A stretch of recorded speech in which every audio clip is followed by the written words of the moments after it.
talk about the issue of Victor Ghana Road. A very good road, beautiful looking. But there are businesses that are taking place on that road. Timber, our friends who are dealing in timber. When you look at the amount of garbage heaped on that road, and the way the authorities, the city authorities are silent about it, I'm sure these traders also have leadership. They have their leaders. I don't know why they are silent about these things. And when the trenches get, clogged and so on, we come forward and make noise. When actually we could have handled these issues before they get all this far. So I want to implore the city authorities to step forward and handle that issue immediately. That good, beautiful looking road shouldn't be filled with that kind of garbage that is there at this moment. All right. Let's stop for a breather when we can.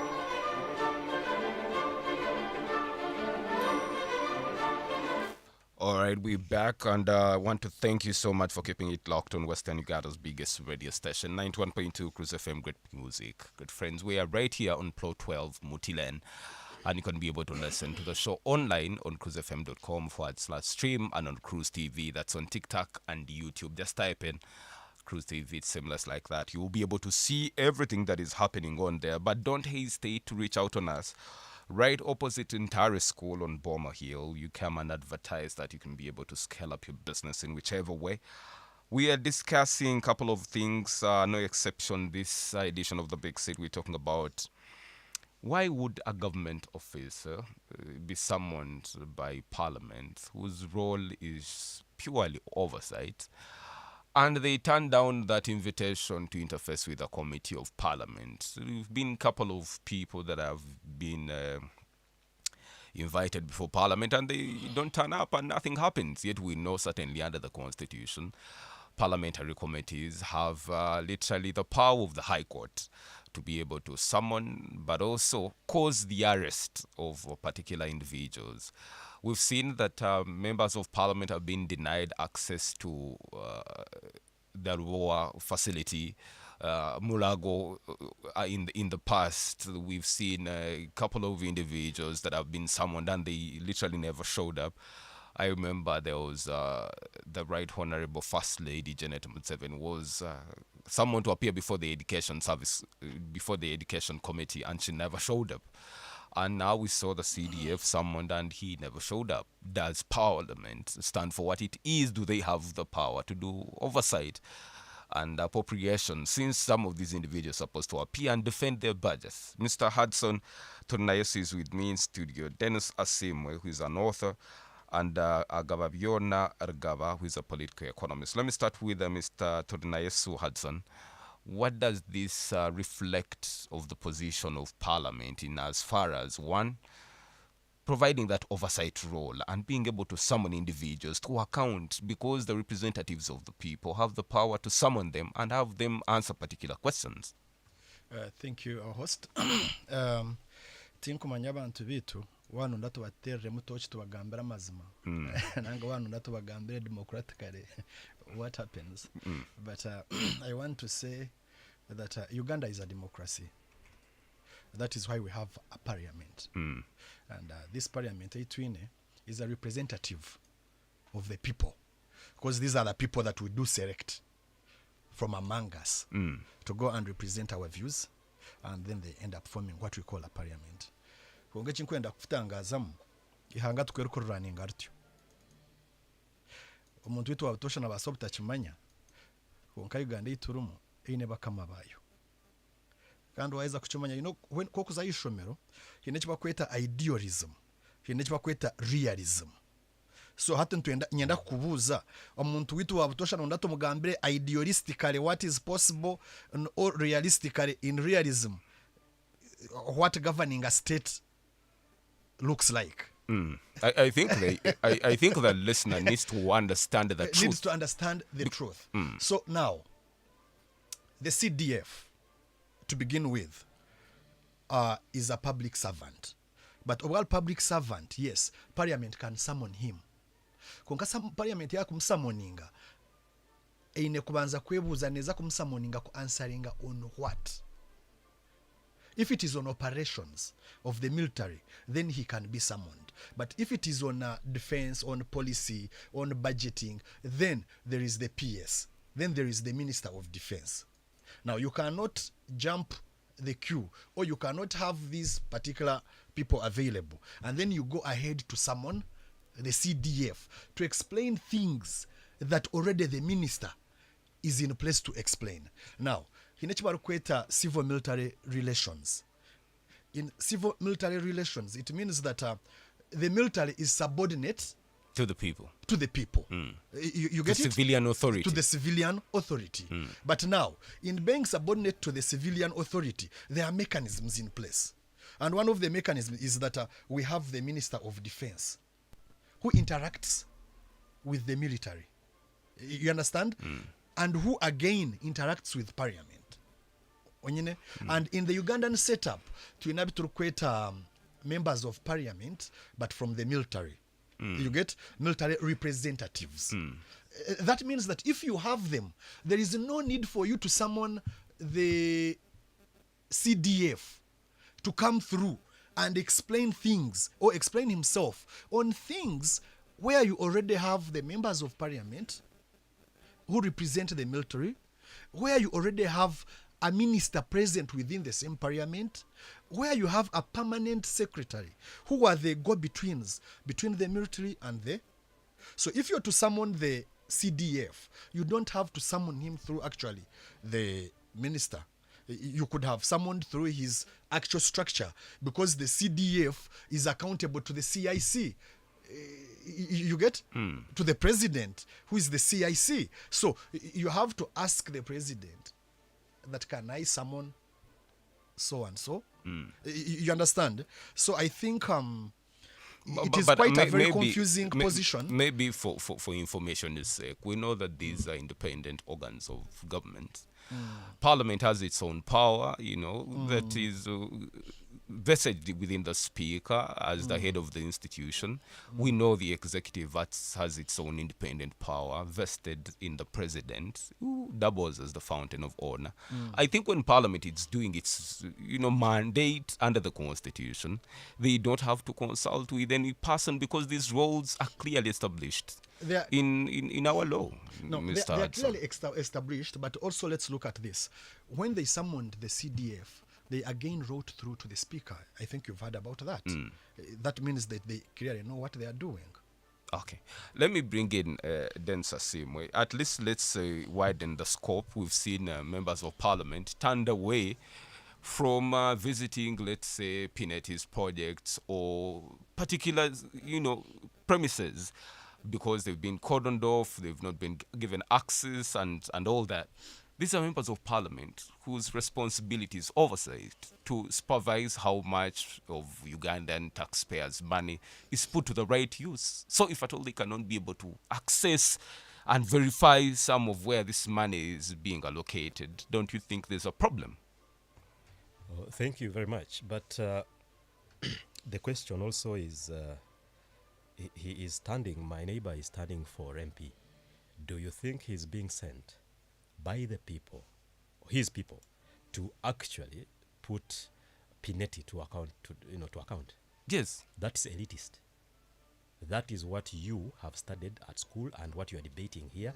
And in New York, they will invite you on a podium and you'll speak that at Harvard Business School somewhere, and you'll get accolades, because that is the best practice in the West. What is happening is that his people will send him and tell him, come back here. On our funerals, we want money. On our weddings, we want money. I'm telling you that no one is telling the people, vote me.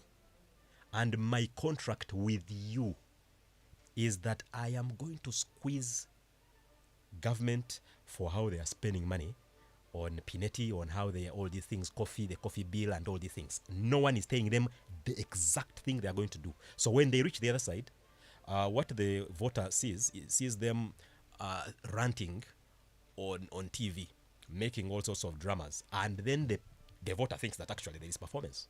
That is not the contract they gave them, and that is actually not what they serve on them. We just lost an MP called Muhammad Segrinya. He made a whole mess of the whole thing of representing the people at parliament. He was throwing all sorts of money at the constituency, which in some cases it can be looked at as voter bribery. trying to get the seat again, but voter bribery, there is nothing is debating in the parliament. Okay, well, Mr. Simwe, if at all I lobby for my people, I find friends in the West or even within Uganda, and I'm able to get resources and invest it in my constituents. I find no offense as a leader.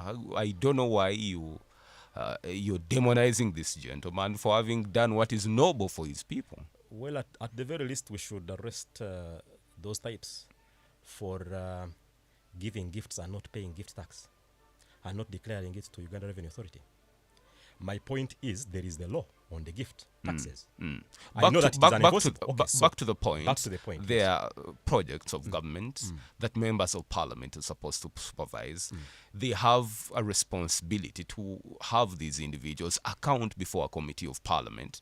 They do what in law we call, locus visits, where they go to check out the places where some of this money is being invested, and they are denied access. I want you to interrogate that, because at least then we know that members of parliament are fulfilling their mandate under the law.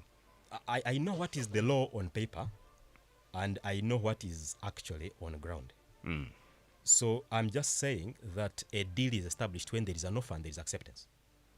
And the offer these people gave to the voters was not that. Actually, had they given that, they wouldn't have been elected.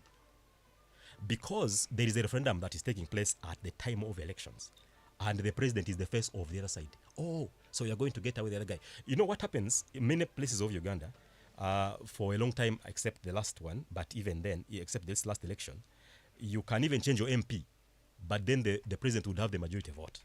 So if these guys many of them would stand and say, actually, I'm standing against this, which will actually cut on the president's powers to appoint Pineti, which would be a very good thing for us who are here, seated here, including myself. I don't know that they would get the election. But I just wanted also to discuss from the issue of the technical things my brother commented on with regard to the UPDF. Yes. Do you mind if I... Yeah, yes. please. Okay, so the UPDF, there is something called the UPDF establishment. This establishment is that it is an instrument of delegated command and control and administration to command all elements of the Uganda People's Defense Forces. This is according to Uganda's laws. This is according to Uganda's laws. And the interpretation when in the UPDF Act, Section J, is this, that the defense establishment means any establishment designated by the Uganda People's Defense Forces Council or any person authorized in that behalf by the council to be a defense establishment, including any property in the defense establishment.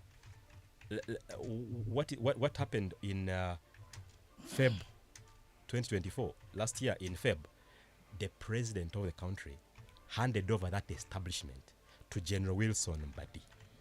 All that establishment rested in the president before.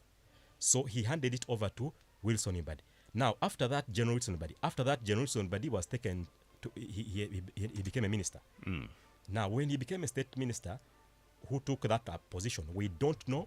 We were not told whether that establishment was taken back to the president, whether General Wilson Mbadi still has it, or whether it was given to the UPDF as an office, or whether now, by assumption, Mhozi has it. But would Parliament summon the president himself? Because in this case, this was like a person of the president. The way you can have Father, Son, Holy Spirit. So the commander-in-chief of the defense forces was the president. If you summon Mhozi in the way they want to summon him, you are summoning the president. And when you read his tweets and say that instead I'm going to actually arrest you, and people think that they think Mhozi is a fool. I don't know why they think so. Mhozi knows what he's calculating something. He's saying that I have the other power you don't have. What is happening, I see in Uganda, is that we are challenging. Uganda is evolving to challenge the three arms of government, the executive, judiciary, and legislature, to have the fourth as that. So as the military. So when he gave the other, when that was given away to someone else, that person can actually come to the we are avoiding, Museveni was already avoiding the Kenya situation where Ruto called for reinforcement of the military so that you can avoid the other riots that were going to happen in Kenya. And then the Law Society of Kenya went to court, had an injunction to stay. Now, the Law Society of Kenya, therefore, and the court had more power on this matter than the president. Do you have then a president? You have anarchy. You have a constitutional crisis. So what they did, they looked, Museveni looked ahead of time. And all pundits that I know, or big talk shows that you know of, their MPs, their big guys, they were all celebrating when Museveni gave the thing to Mbadi. And then they were saying, okay, now we are having transition has begun. What Museveni was saying is that actually the military can come and attack you, okay, in terms of to quell riots, without even me sending them. Therefore, it cannot be blamed on me, as you have already said that you want to cap, you want to take me to what they call it, the other Hague. The ICC. The Hague. Oh, okay. So, Let's stop for a breather. When we come back, I'll be able to give you an opportunity to conclude, but I also invite Rugaba here. Don't touch your radio. We'll be right back after this short commercial break. Good morning. It's tough. It's bold. It's real politics. The Big Seat on 91.2 Cruise FM. Great music. Great music. Great. It's tough.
On 91.2 Cruise FM. Great music. Great music. Great friends. Great friends.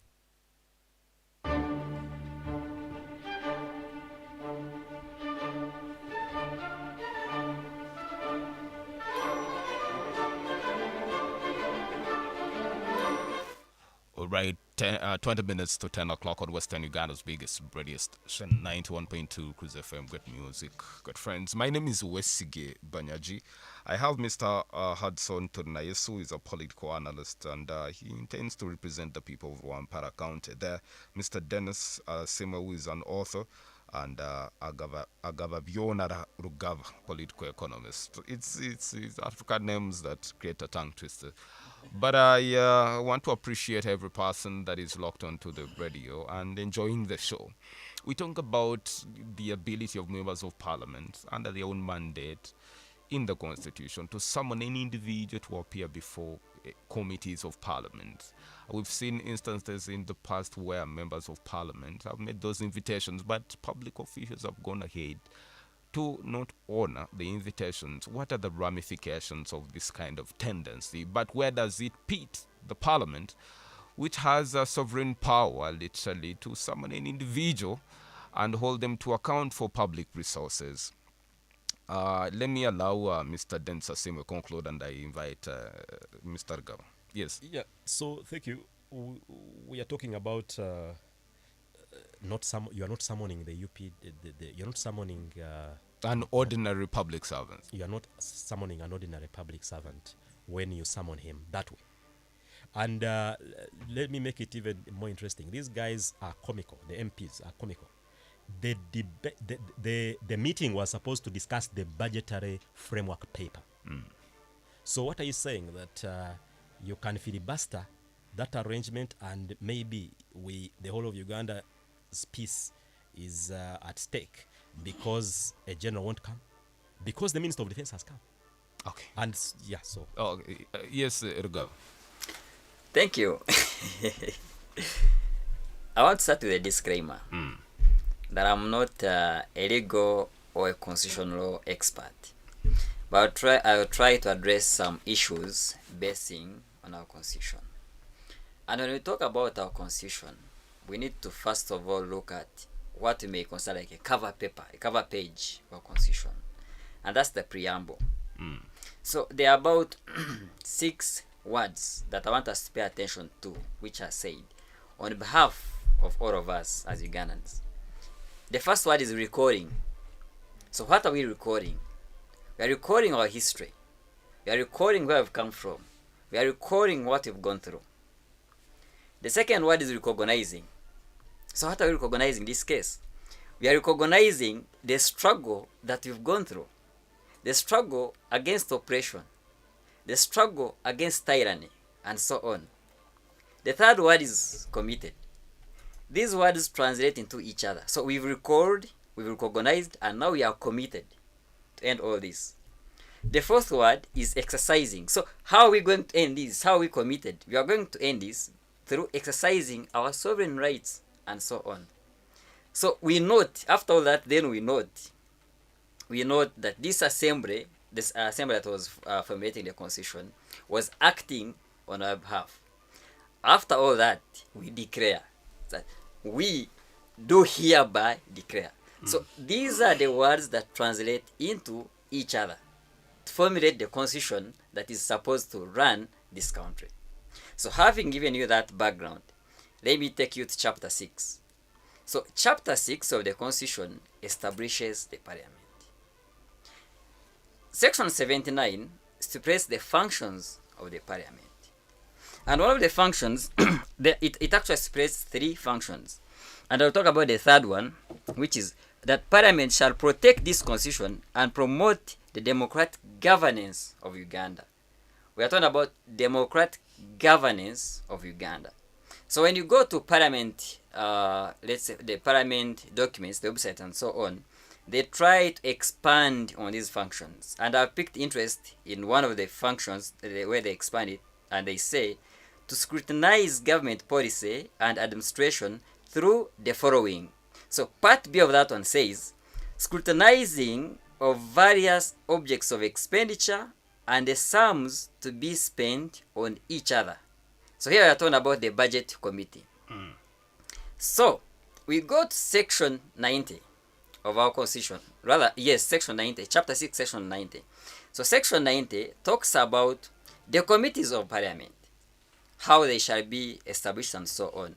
So subsection 4 talks about if I may read it the way it is, that in the exercise of their functions, we are talking about the committees, that in the exercise of their functions, under this article, committees of parliament, A, may call any minister or any person holding public office and private individuals to submit memoranda or appear before them to give evidence. Shall call a minister or any other public function. It doesn't exclude. So to say that instead of inviting CDF, you may invite a minister, no, it doesn't hold sense. So the question of, does the parliament have the mandate to invite the CDF is settled right from there. Because the parliament has that mandate. If the document that I saw from PRU calling for a walked parliament on 10th of February is anything to go by, their contestation is not an invitation, but the reason. Because they say that the CDF was being invited in relation to his X handle, which is the subject of another day. At least we've settled one of whether they have a right to invite. So they have a right to invite. So we go to chapter 12 again of the Constitution. So chapter 12 is the chapter that establishes the UPDF. So when you go to chapter 12 and you look at section 208, subsection 2, it describes the UPDF that the Uganda People's Defense Forces shall be non-partisan, national in character, patriotic, professional, disciplined, productive, and subordinate to civilian authority. So what is civilian authority in this case? It's me and you.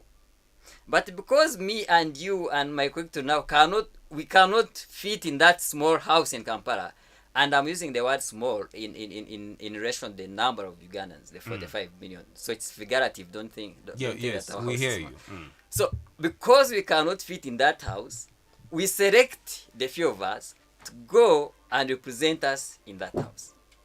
So that means our officers are subordinate to us through that house. Yes. So if they are called upon, then they are obliged to respond to their call, because that's what the Constitution requests them to do. So if they call you and you don't show up, then you're definitely doing Let's have Hudson give us some information there. I appreciate the submission of my colleague. However, we must also look at respect for military neutrality. The military has got to be neutral. And here we have a CDF who is in charge of the operation of the military. You get it? And now, the committee that was sitting was to discuss budgetary issues.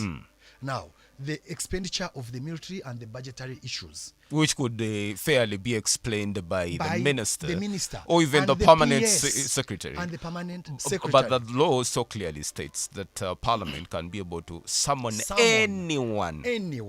All right? Even the CDF is not above that. Yes. Even the CDF can be summoned. Oh. But did the committee stipulate why exactly they were summoning the CDF?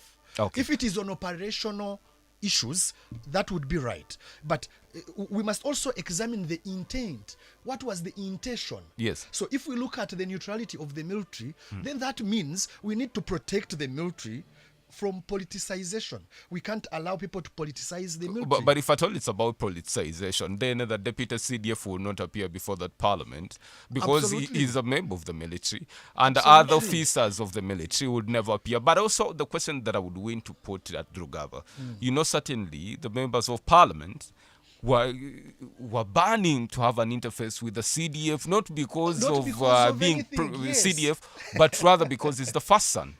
And it is And likely because that he they tweets. Yes, it is likely that they wanted And to because embarrass he tweets. him and cause a scene and all that they can be able to preempt. Thank you.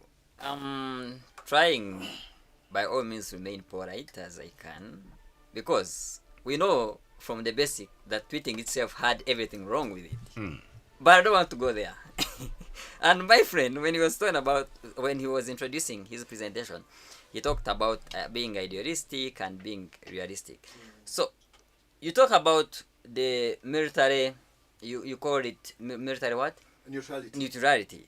We need to talk about the issue of mutual respect from our leaders. Yes, So totally agree.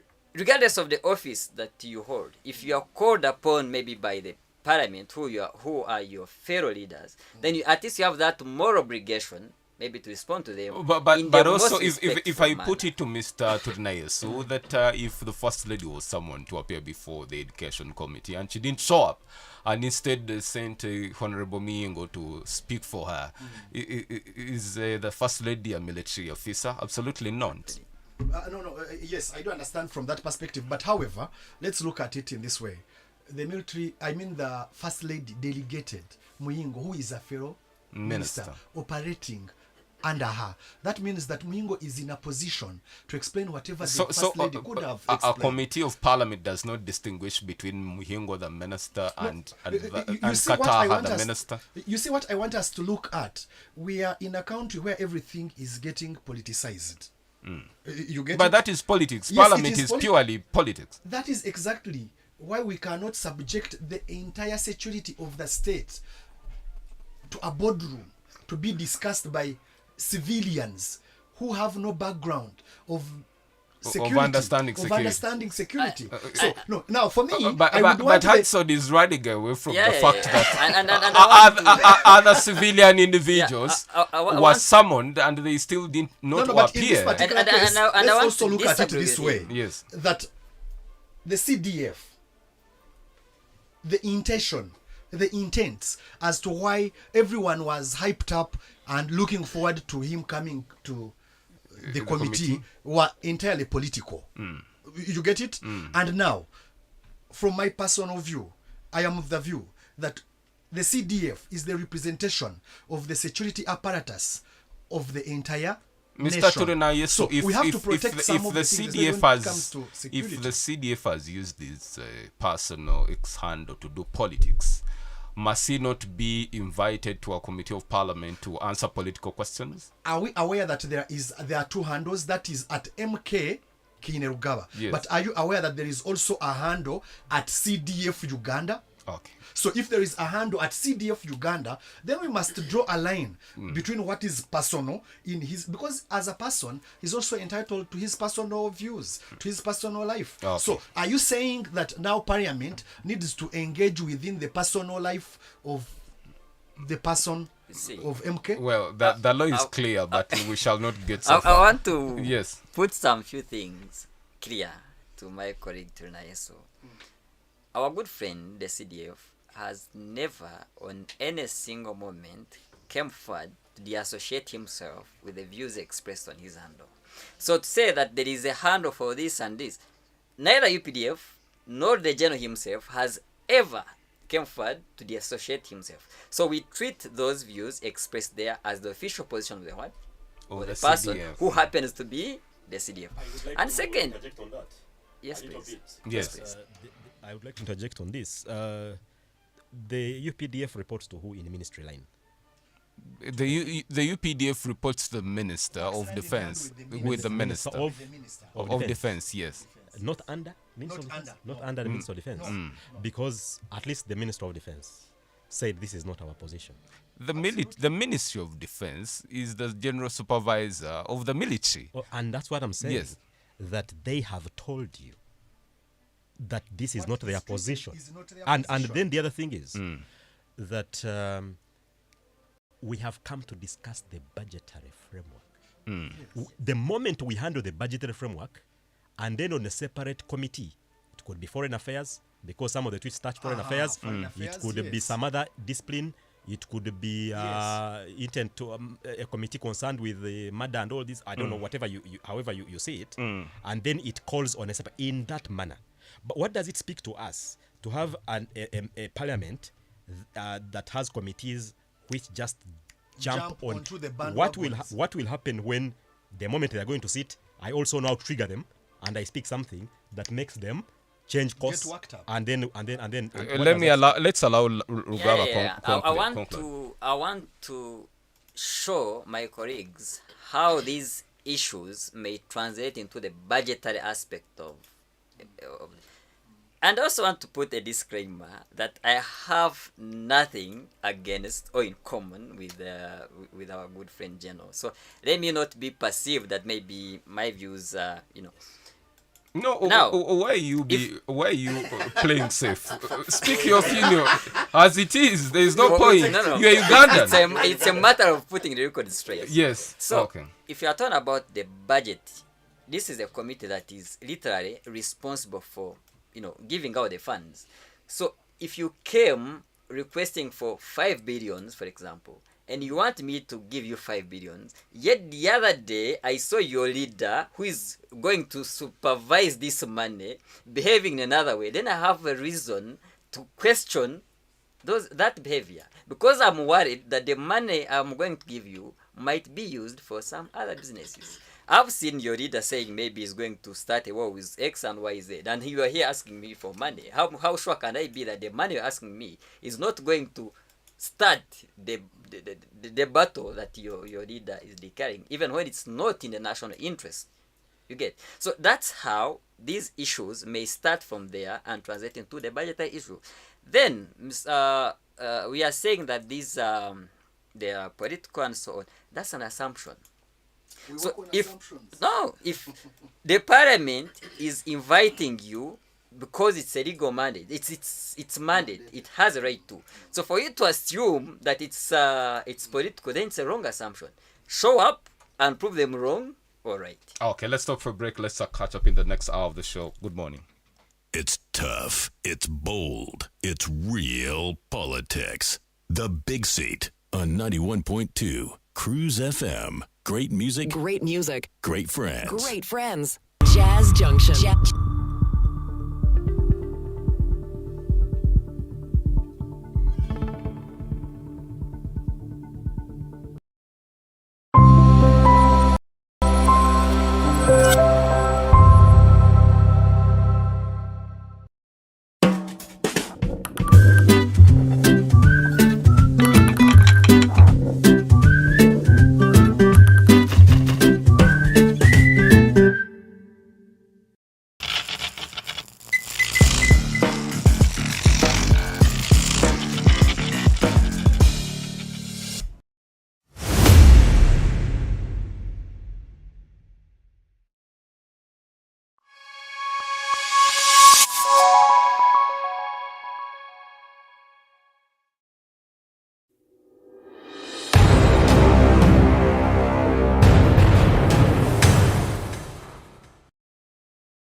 Politics.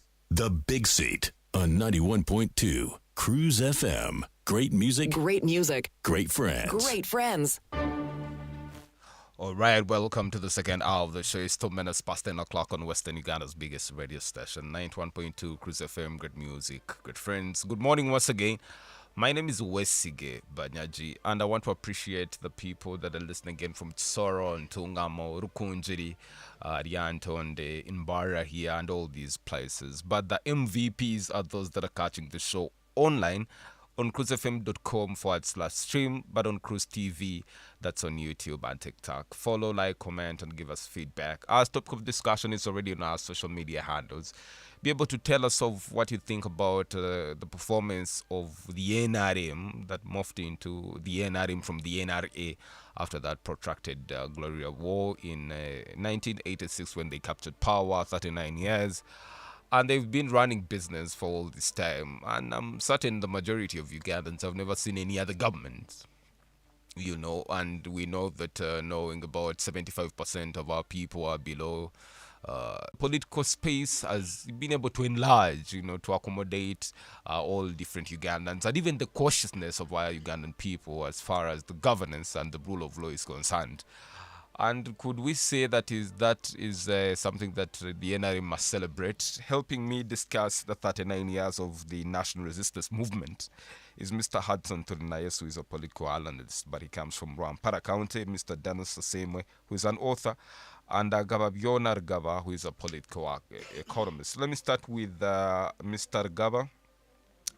What does 39 years of the NRM speak of where you sit? Is it something that we should all Ugandans celebrate, knowing the preamble of our constitution, the wars that we had to deal with, over 27 insurgents and groups that were dislodged by the NRM and all that, and the peace and tranquility that we've been able to enjoy for the last 39 years, the economic growth, you can name it, the numbers of graduates that are being churned out of public institutions, the liberalization of the economy, and all this.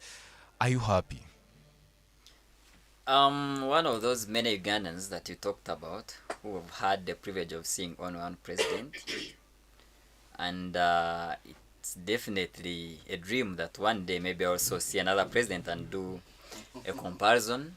But I've also had an opportunity of studying political education right from early days. So I've had an opportunity to study about our past presidents and also study about leadership in other countries. So to discuss this 39 years of NRM, there are two important aspects that we must look at. One is time. Time, as our friend normally says, is man's best ally. So, with time, you realize that maybe the person you thought was wrong is actually right, or the other way around. With time, you realize that maybe the person you thought was very wise is not as wise as he is, or you thought, or the other way around. So, time is an important aspect in this.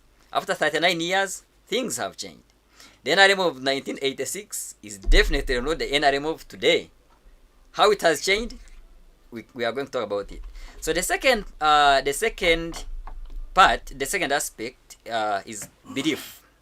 And I'm not talking about the theological belief. No, I'm talking about the political belief. What do you believe in?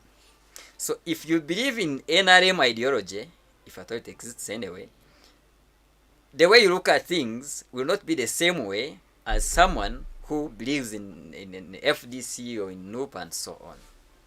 But it's becoming increasingly difficult today for you to argue with neutrality. Because even when you try as much as possible to argue with neutrality, the other party will try to tag your views onto another party. But I will try as much as I can to argue with some bit of neutrality. We have the NRM of 1986 to around 1980.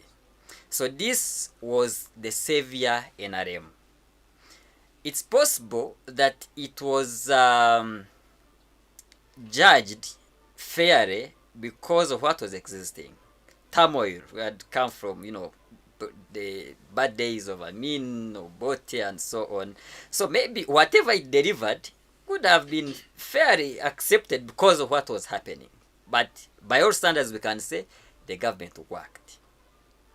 Then we have got the NRM of around 90s. The trend started changing. Slowly, things started, not moving well, but still it was performing. Then we have got the NRM of post-2005 when we opened up for other political parties. Now that's where things went wrong. So when we opened up the political space, which was supposed to bring in other political players and create variety for people to choose where they should go, then it brought in the aspect of competition. So that way, we moved from working for people in terms of service delivery into working for offices. So the leaders or even the parties started to work not to address the social problems of the society, but secure the next election. So you realize that over the years, we've been having that trend of working to secure the next election. And that's where we lose focus. We get the monies and put them not where they are actually needed, but where they will give us the next election. Let's give an example of a road. If the discussion appears that we need to construct a road, maybe the technical person is saying we construct this road in area A because it will bring these returns after 5 years. The Turnaesis in quotes, I'm talking about those who are seeking political offices, will say, no, but how many votes are we going to get from there? So for them, if it doesn't translate into votes, it doesn't qualify. It's not worth it. So that's the NRM that we are having of these days, because it has to compete with other political parties. In the process, it has now started undoing its good things that it had done in the past. when we talk about the hospitals, for example, it's one of those areas that we credit the NRM government. It has built very many hospitals. But the discussion should go beyond the structures. It's possible that you may find there's like a regional referral hospital that's been running for, I don't know, I'm not saying it's there, but it's possible, that has been running for close to half a month without an X-ray machine. So if, for example, hospital has no X-ray machine, then the discussion of we built hospitals loses sense. Our discussion shouldn't just be, on table discussion. It should go down to discuss the underneath issues and bring out the factors and be assessed comprehensively. So, to crown it all, I can say yes, the NRM has done very great things, but it needs to do some reform. If it continues this trend, we lose the track. Thank you, Urugaba. Certainly, when the NRM is castigating the opposition, the first thing that they will call them out for is, do you have an ideology? The ideology of the NRM is crystal clear. The writing is on the wall. Anyone could be able to know what the NRM stands for. Patriotism, Pan-Africanism, democracy, socio-economic transformation. And you've set that yardstick for us to be able to measure you against those particular points that you've articulated as your ideology. Mr. Turinayesu, how far have you gone to implement the ideology or to move and live by the aspiration of the national resistance movement? Tinkwenda kwaukana mnonga from what my colleague just stated. Actually, he has just segmented it very well. I also agree with him on majority of his submissions. For instance, now I made 40 this 2024. I turned 40. But the NRM came into power in 86 when I was barely 2 years to know whatever was happening. Yes. So the only regime I've known for all this long is the NRM. Does it make you feel good when No. I also need to point that. You Yes. see, I don't have what to compare it with. I don't have a history of what happened apart from what I read. So I cannot say that this is better than the other one or this is worse than what was previously there. The information I have is what I have been told. You get. But I want to show you that when the NRM came into power in 86, Uganda's population was 15.1. About that.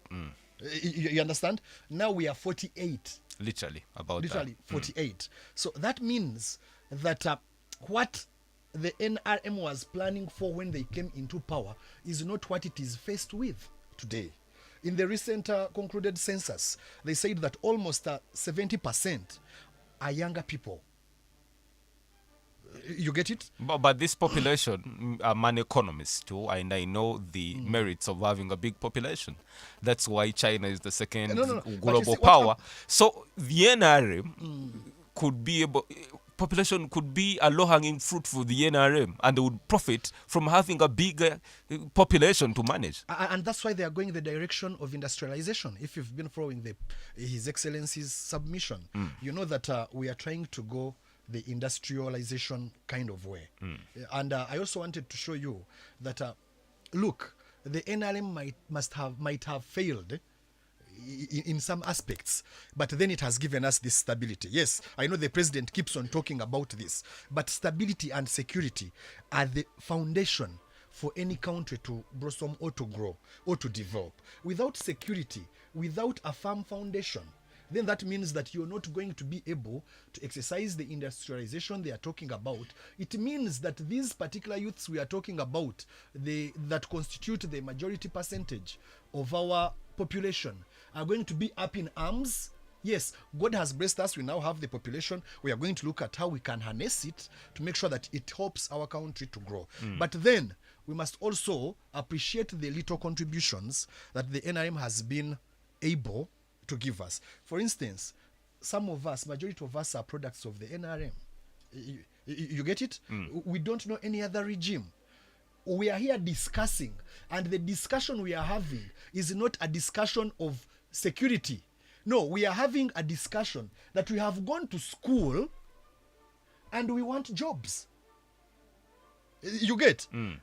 And look, I want to look at the NRM revolution that has lasted now almost 40 years and compare it to the Cuban kind of revolution. Yes. You know, when they took over Fidel Batista. Castro. Yes, Batista. It lasted also for almost 40 years before Fidel said, I was not feeling well, and the brother took over, and then the brother midway has seceded to another person, Yes. and a transition has been successful, and Cuba is on a different trajectory right now. Yes. Now, I want to say that the NRM has already lasted 40 years. It has really achieved a lot that it has achieved. Look, His Excellency is not going to last forever. A time will come and he will no longer be with us. Ugandans are saying, now, must the onus is must on we us. leave it to biology to determine? No. The onus is on us. Do we need to consolidate what we've already achieved, or do we need to first fight, jump around, destroy what we already have, take ourselves back, be like Sudan or South Sudan or the actual Sudan of Bashir, or do we need to first consolidate the achievements? Yes, some things have not gone right, but some things have gone right. So do we need to first consolidate what has gone right and look forward as the younger generation? Because look, Mr. Banyaji, the president will not be here, but Uganda will be here. The president tomorrow may not be with us, but you might be here because we assume that you're the younger people that will be here much longer. Now, what plan are we having? We need to have these discussions more often. We need to have these kinds of dialogues so that we know we have a harmonized position on where we take the country from here. Yes, the NRM has played its part, and the future is more demanding than what has already been concluded. Okay, then the same way, 39 years of the NRM, 10-point program. It came in 1986 at the entrance of Parliament. The president said it's not a mere change of guard, but rather fundamental change. And with it came with a list of wishes to the Ugandan people: democracy, security, fighting corruption, and maintaining the rule of law and democracy, and all these things that are within the 10-point program. Measuring it to what their resolutions were when they were coming to power and what they've been able to achieve for over 39 years, are you happy as a Ugandan? Or you think they promised too much to what they've been able to deliver? I'm not happy as a Ugandan, but I also want to think that I need to cheer up. I need to calm down. I need to not over-expect so much from a human being. Not this one, not the next, not anyone.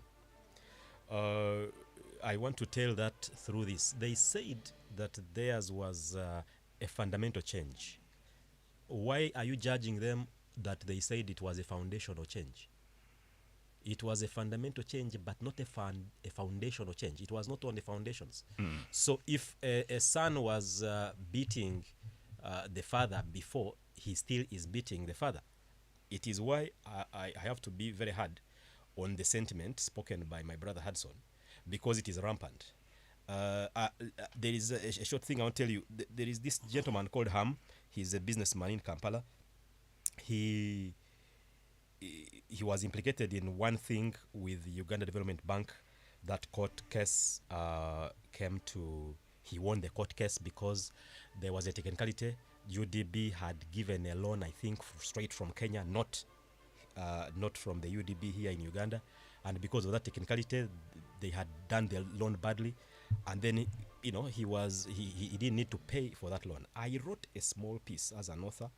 I said that what this harm had done to the owner of UDB, who is Aga Khan, was that he had looked him in the anus. He had, and I said he had actually. He had, because remember that what he had seen, he had seen a loophole in the whole system that is owned by this gentleman, by this gentleman, the Aga Khan. And I said that this is not good because biblically this is what was that. This is what Ham had done, yes, to Noah. That is what I had written. And I said this thing will come back to haunt you. It came back to haunt him, and that court case was reversed. But this is what NRM has also given in 39 years, is where a father comes against a son. There is no reason why a man like Bobby Wine should come in that passion, in that style, against the father. A father is someone who you forgive regardless. My point is... So what are you saying? So what I'm saying is, this encapsulates the whole 39 years of movement. These are things they need, some of the things they need to deliver. And I want to say this. So there's a statement, sometimes it is credited Albert Einstein, other times it is Denning of the processes, movement in management. You know that a perfection of means is a confusion of objectives, of goals. And they start, they are communist or socialist, they enter power, and then because the Soviets are going out, they then guess what they become? They become mixed economy, but then they become capitalism. Then it is structure adjustment programs. Then you lose the cooperatives. Then you keep changing on a dime every time. Yes. You see, now we are in the Millennium Development Goals, whatever. We are changing. They are green. We are changing. I think that would be a good thing because they are able to recognize the challenges of the day and be able to morph and use different strategies to overcome some of these challenges. Now, what the other people did, the Lee Kuan Yews, they just got what the end and worked on that and then perfected at a certain point of a margin they knew. Now we are good at programs. We're not good at projects. We are good at we are good at the program. The 10-point program is a masterpiece. Then other countries take these things and then implement them. Because one of the things that I am disappointed about the NRM is lack of military precision in business. We need business outcomes. We need economic outcomes that are of a precision nature. You get it? Like in the sense that order ya jeshi ni moja. Therefore, I have said you are not going to. When Museveni came, that Rwanda kind of thing. Rwanda kind of thing. The best thing that can the exemplify Magufuli kind of the thing. best thing, Magufuli. You're just saying everything right for me. Let me tell you. The thing Museveni did that inspires me was when we had Groot, and Groot was some chicken which was canned in up to like 91. And then there was also mackerel, fish which was canned, mackerel from those Nordic countries. So this fish was given free by Food and Agriculture Program. And Museveni said that thing has to stop. There is no more serving it. So at school, when we were in school, I was in tertiary school in S1, 91, we would be people saying, now why has Museveni done this? Our fisheries would never have come up. Yes. Right now, the Groot which we were eating, Uganda is bullying Kenya in poultry. We have poultry and we are bullying them. Military precision. You get these people a touch of dictatorship is what you mean. You see, the whole economy, the whole economy is going into BAM extensions. Yes. It did not have to go into BAM extensions if there was Chiboko on the miniskirts. Now, my point is, so some people will want to crucify me. But you understand? But they are the ones who want to crucify me. You're more inclined on morals. The ones who want to crucify me are the ones who they don't even get the nyash. Okay. Do you know why they don't get it? Because it is inflated. It is inflated. So what I'm trying to say is, let's stop for a break. When we come back, let's hit a short bumper. I want to finish that. Please. And he has raised a very important thing, that the transition that the NRM has been taking for the longest of time. They came as Marxists and then talked about a mixed economy and then capitalism, and then the structure adjustment program is now sustainable development goals and all that. I think it raises eyebrows of what exactly the NRM stands for. Let's hit a short bumper. We'll be right back. Good morning. It's tough. It's bold. It's real politics. The Big Seat on 91.2 Cruise FM. Great music. Great music. Great friends. Great friends. Turn it up.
politics. The Big Seat on 91.2 Cruise FM. Great music, Great music. great friends. Great friends.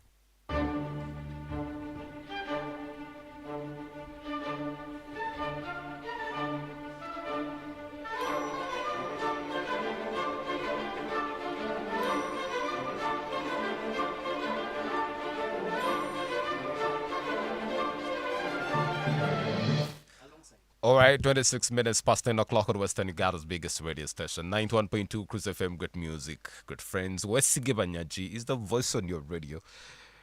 Then Sasimo here has raised very, important things that I've been contemplating about. But I want to appreciate people that are locked on the show.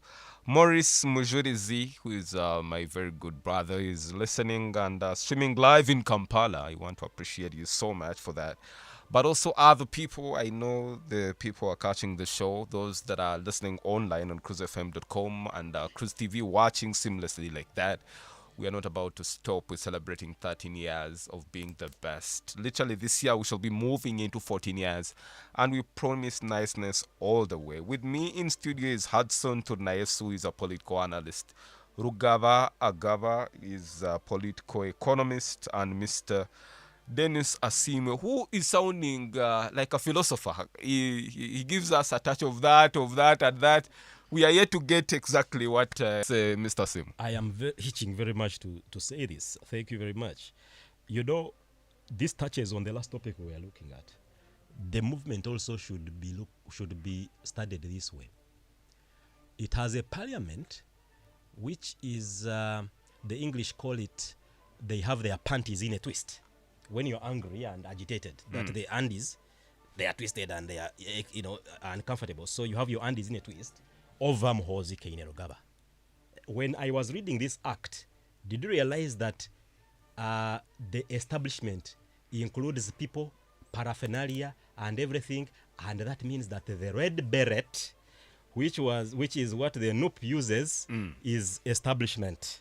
You get it, eh? No matter how you twist it and put a logo on it. Therefore, had they been this emotional, the parliament been this emotional on Mhozi, as they had been on, when it was raised that this man is getting the military beret for his people. So what I'm trying to say is this: it's a contradiction. We have a contradiction. Let me conclude. Just one minute. Because let me conclude this way. I am lucky to be in a group where I am actually the oldest person. I saw two governments fall. The other one, I was too young to see it. But when I was sent to the village, and then I came to Kampala. So you have memory of the Idi Amin era and Obote too. I did not see that Idi Amin, but there are two governments which fell. There was the Obote government fell, and then the Tito fell. And I was at school, and you are called for assembly, and they tell you, run home. The government has fallen, and you run home. But when I came from the village to come to Kampala, and my mom said, Dennis, what shall I say? We are going to pray, and Dennis is going to lead us in prayer.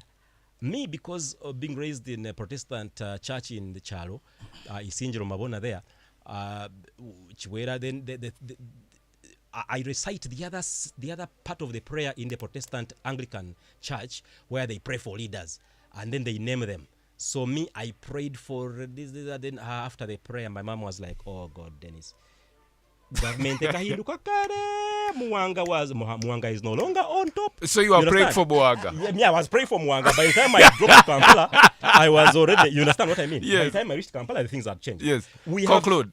We have a movement, in power that is not consistent. I wish we had a consistent thing. Nevertheless, I would still give them 75% performance for one reason, that they now probably have learned.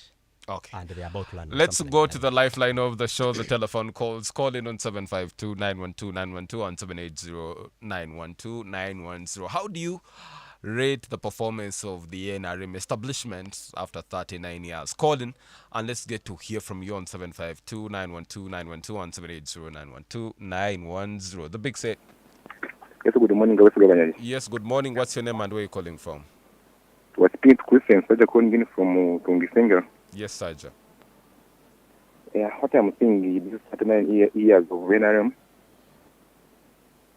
just it has tried. Yes, President Museveni has tried. Just he has done what he's supposed to do. But as you know, Ugandans, some they can't appreciate. Yeah, just me, I'm seeing now it has just tried. All right, we appreciate it. 1752-912-912, 1780-912-910. Call in and give us your assessment of the 39 years of the NRM. The big set. Yes, Cruise FM. Yes, good morning. What's your name and where are you calling from? Good morning. This is Oscar Pepe. I'm calling in from Kazu. Yes, Oscar.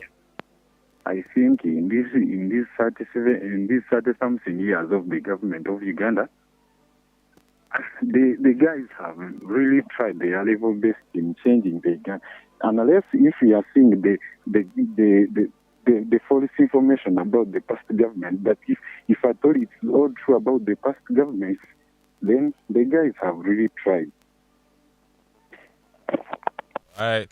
On 752-912-912, on 780-912-910. This, all the callers are seeming to align with Mr. Densasim and Mr. Hudson Tanayesu, saying the government has tried. I'm yet to get to what Rugaba thinks about this, but let's pick more of the calls on 752-912-912, on 780-912-910. The big set. Hello. Yes, turn down the volume of your radio.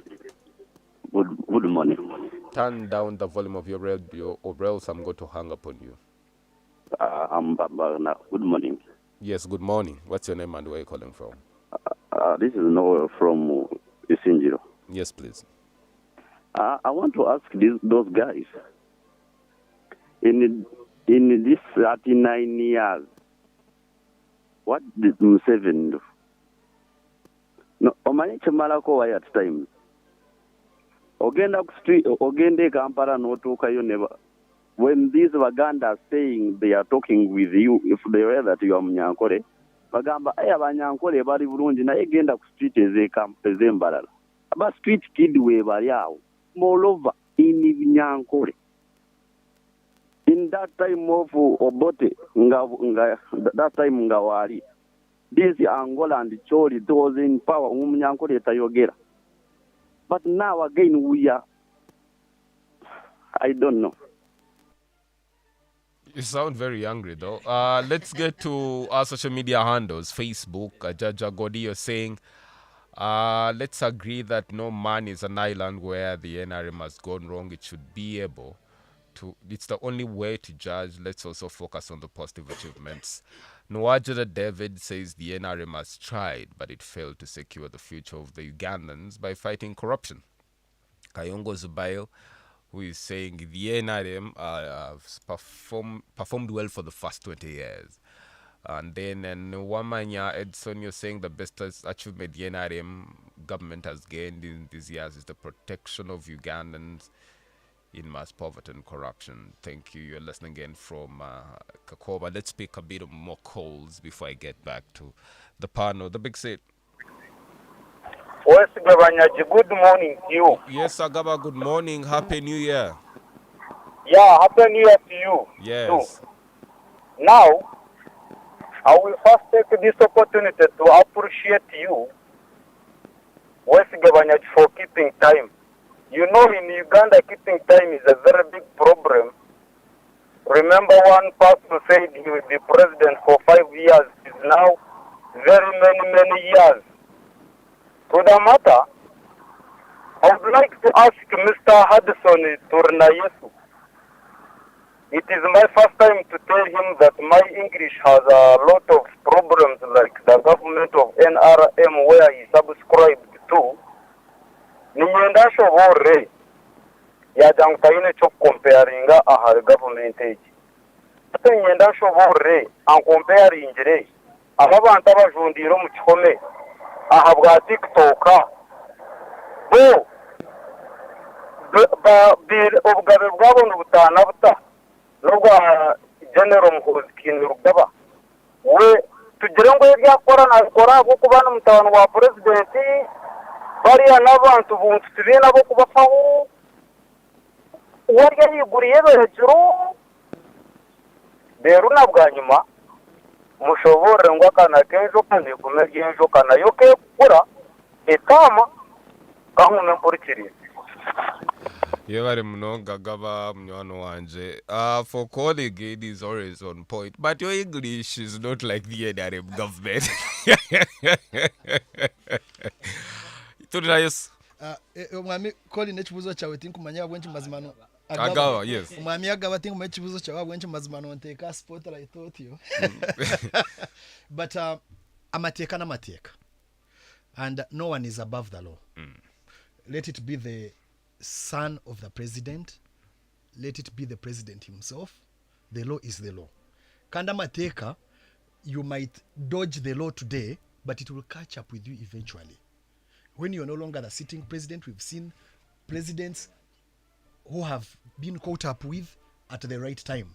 Right now, you might shield yourself and do things that are contrary to what you're supposed to be doing, but the law eventually catches up with you.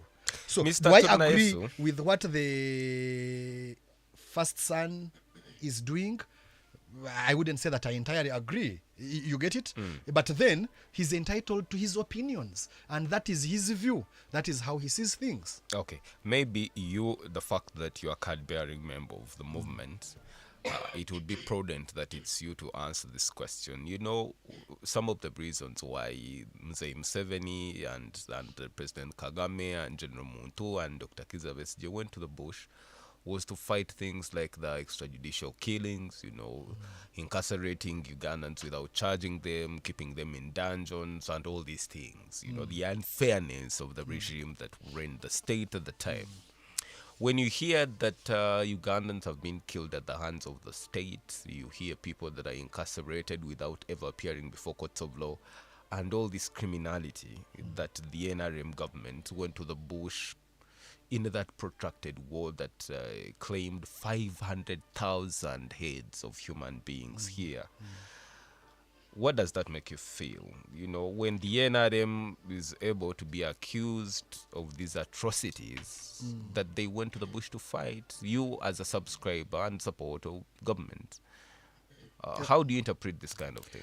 No, I want to, like earlier in the segment during the break, we talked about the difficulties with statecraft. It's quite a very complex thing.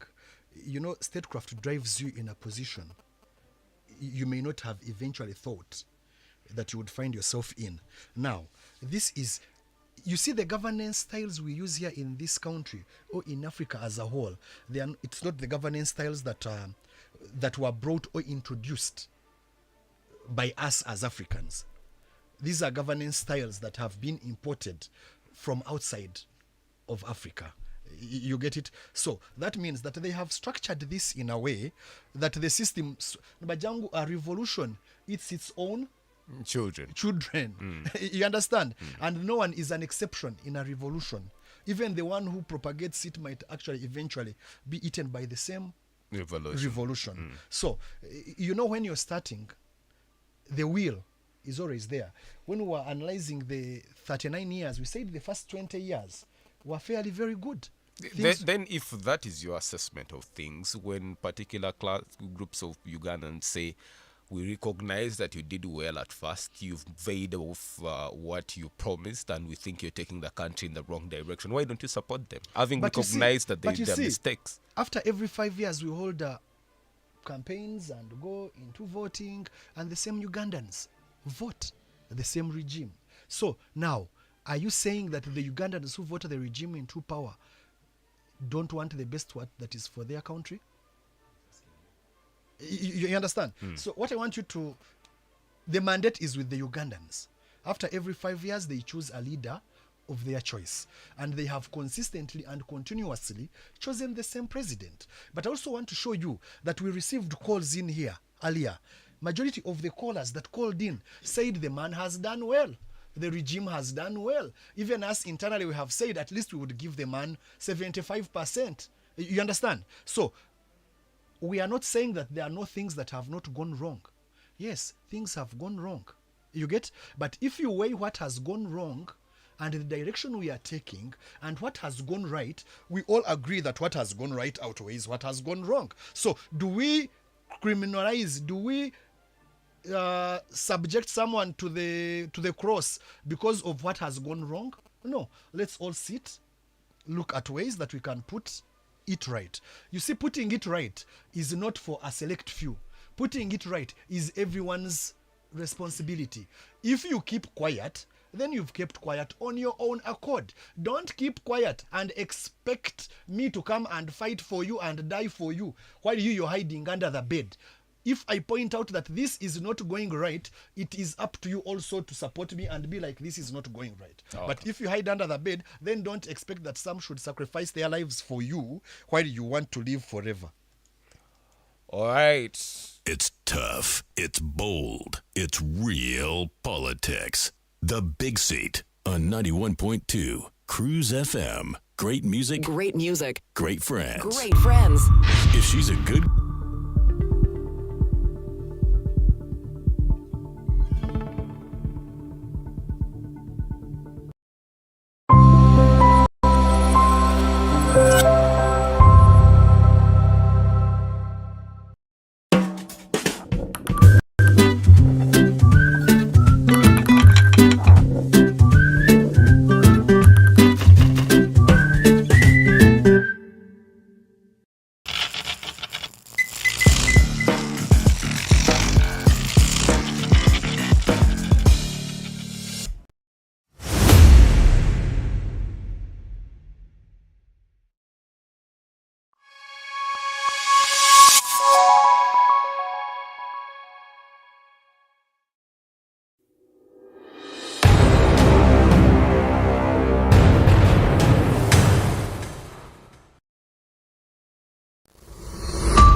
Cruise FM. Great music. Great music. Great friends. Great friends.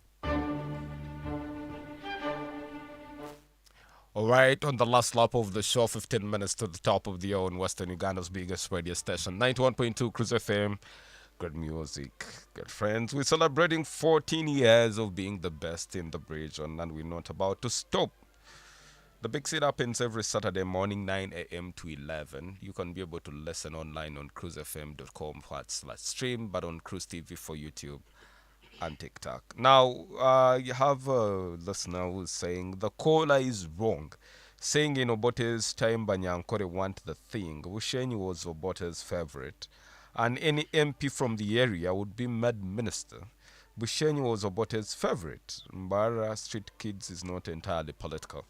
That there, as I see you. Then I have Clifton, who is also sending a message. We'll be able to get that. Yes, Clifton, I see you here. Manyero Mujuni, who is also listening again all the way from Ibanda. He's saying the NRM has tried its best, but there are two challenges that have led to the failure of the NRM: fighting corruption and some leaders that are fond of drinking the juices of patience. They send things and they are stopped on the way because of the lack of spirit of patriotism. Thank you, Clifton, for listening to the show. And so many of you. There is Emma in Kakoba there. You're so cashing the show and so many. Let me pick a bit of more calls before I get to Gava here. On 752-912-912, on 780-912-910, on 780-912-910. Your contribution should be put on the record. The big set.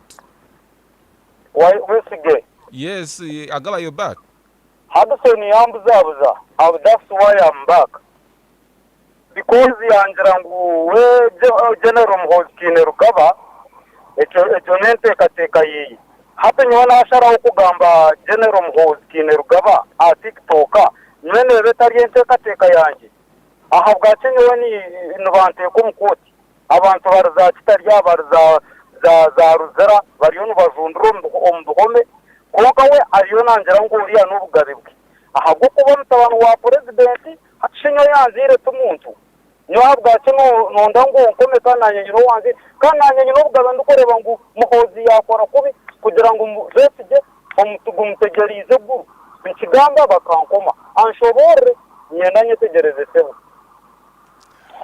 Yeah, Badagava on 752-912-912 on 780-912-910. The big set. Banyaji. Yes, hello, caller. Good morning. Good morning. What's your name and where you are? This is Norman Derek from Kashari. Yes, please. But for me, what I can say, the NRM government has not done anything, because if you see corruption in this country is not a crime, because the president himself is the most corrupt. He just gives the MPs money for bribes to vote him to extend the bill, like those things, you know. What I can say, the NRM government, nothing big.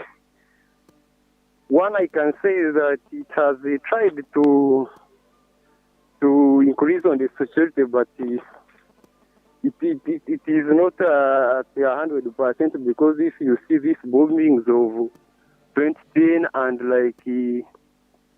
here recently, I accuse even the government of Uganda for those bombings, because no way you can tell me that a terrorist can make a bomb that can kill two people. They just wanted to go to Congo to see you. That's what I can say. Okay. In Uganda, we are here, we are having Dead Sea because of Museveni stealing timber from Congo. Okay, I appreciate you. Rugaba. Yes. Are you failing to appreciate what government has been able to do over the 39 years and only choose to focus on the negative?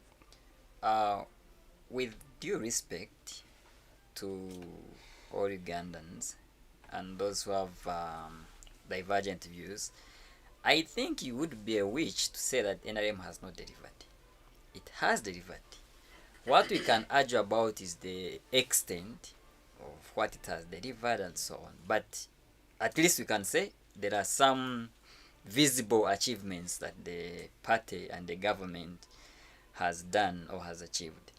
But we also need to look at NRM from the foundation, the 10-point program, and evaluate. If you had time, we'd evaluate each program and say how has it delivered on each and every aspect. I'll pick like 2, 3. I'll pick 1, democracy. Is Uganda a democratic state? It's debatable. It's hybrid. Yeah, it's a hybrid. So we look at the basic values of democracy. Citizens participation. Are citizens participating? The answer is yes. At what cost is a question that you can answer the next day. Equality. Are all people equally treated? The last caller brought in an aspect of equality. Equality before the law. Equality in service delivery. Equality in everything. The question of accountability. If we have leaders who are being invited to appear somewhere and they don't appear, is that accountability? If we are given funds, are our funds being used the way they are being used? A few days ago we had issues on the social media about the Katete Bridge, which point to accountability. All those are basic values of democracy. So we can look at those ones. The other aspect I will talk about is the economy, the mixed economy stand of NRM. We started with a bit of socialism, then we moved to a bit of capitalism, and now we say we are in a mixed economy. And if you're a political economy student, you'll know that what we have is not mixed economy. We have what you call cronism or crony capitalism. So in cronism, it's where the businesses thrive not on the profits they make, but on their political connections. That's what we have in Uganda. We need to wake up and admit and say, no, this thing of mixed economy, no, it's not what we are practicing. So when you look at those things, you say, no, then here things are missing. Lastly, I will pick one thing that we think has failed, and that's nothing other than corruption. Corruption everywhere. I don't think there's anywhere you go and they don't mention corruption. So when you talk about corruption, someone will say, no, but it's not only in Uganda. Even other states, even other countries have corruption. Yes, the degree matters. So when we are striving for these systems, we are not looking for the perfection. We know there is never a perfect system. When you're talking about the American system, they will tell that it's an imperfect but working system. But for us, we have an imperfect and we don't want to make it work. So that's where the problem is. So when you have corruption that is everywhere, I don't know, even in our families, to show how, the thing has gotten worse, even in our families, and we know the family as the smallest social unit, it's where the thing is starting from. And now it's these children coming from our families who are taking on political offices and so on. So when you're describing problems in the society, you say there are social, economic, and political problems. But when you go deep to study the societies, it's as if there existed only two problems, social and economic. So politicians came on board to solve those two problems. And what happens? They became the third problem. So that's why we now have three, political, social, and economic. And they, took over everything and became the leading problem now. To solve these two problems, the social and economic, we need first of all solve the political political problem. We solve the question of governance. We solve all these other questions. Once we have the governance question solved, then we have the social and economic problem automatically solved. Way forward as we move into the 40-year mark, because this is a highly contentious year. We have campaigns, we have elections early next year. What do you think? Uganda existed before us. Uganda will exist after us. If all we can appreciate that we are stakeholders, no one has more stake in Uganda than the other.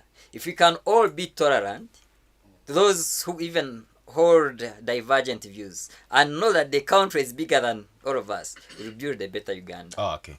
Dennis Asema. Yes, the question? Yes, what do you think about as we go into the 40 years of the NRM? If you had an opportunity of meeting the president, what would you tell him as a Ugandan?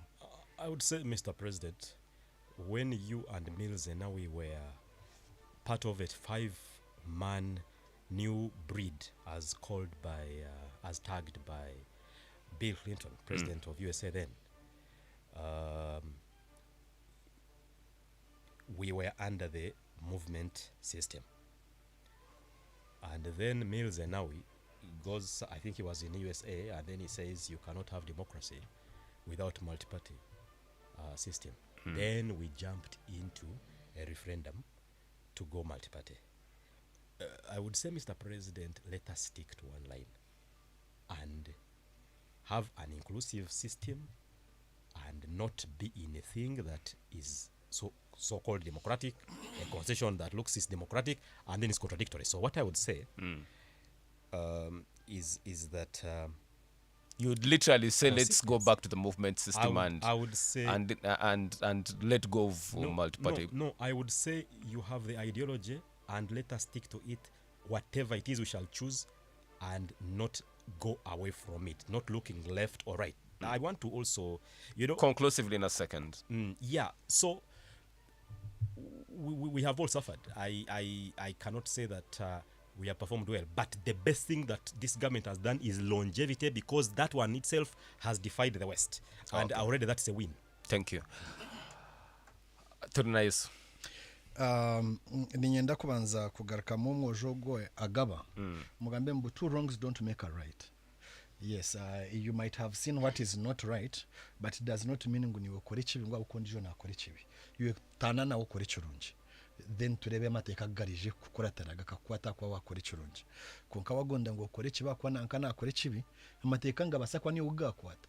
tungura inkozi yebyona nabagikwata konka roho izo arya 40 whatever days over thief kuzkwika bagira bata bamukwata utakaba ni wakwatira wa mugongo bita handi I think if I had the chance to talk to the president right now, I would be very honest with him that the transition needs to start.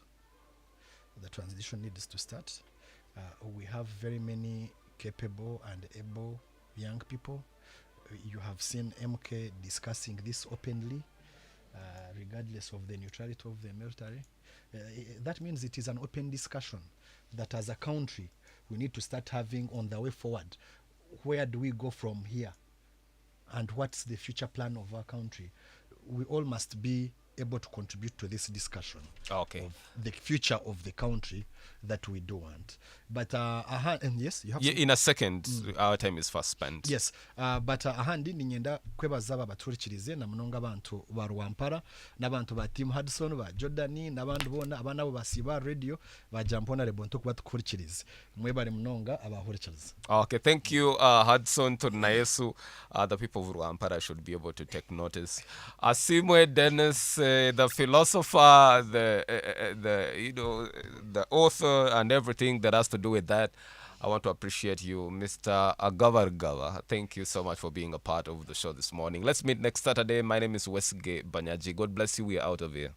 The views expressed on this program are not necessarily the views of this radio station or its management. This radio is regulated by Uganda Communications Commission, UCC.